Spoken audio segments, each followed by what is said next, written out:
नमस्कार भावांना, निसर्ग तुमचे स्वागत आहे. आज बघणार आहोत की पावसाळ्यामध्ये शेळ्यांना होणारे 5 प्रमुख आजार कोणते. हे प्रत्येक शेळी पालकाने पाहावं हा व्हिडिओ. तर पहिला आहे की निमोनिया, दुसरा जुलाब, तिसरा खुजणे आणि तोंडाचा संसर्ग त्याचा आपण आणि मोगाडू ब्लॉट. मोगाडूचा व्हिडिओ बनवलेला आहे.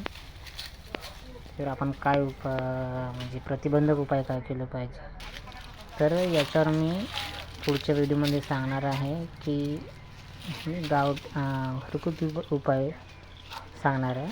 तर त्यासाठी तुम्हाला हा व्हिडिओ शेवटपर्यंत नक्की बघून या व्हिडिओला लाईक आणि शेअर करा आणि शेळीपालन विषयाची माहिती हवी असेल तर या चॅनलला सबस्क्राईब करा, कारण समोरचा व्हिडिओ तुमच्यापर्यंत पोहोचेल. धन्यवाद.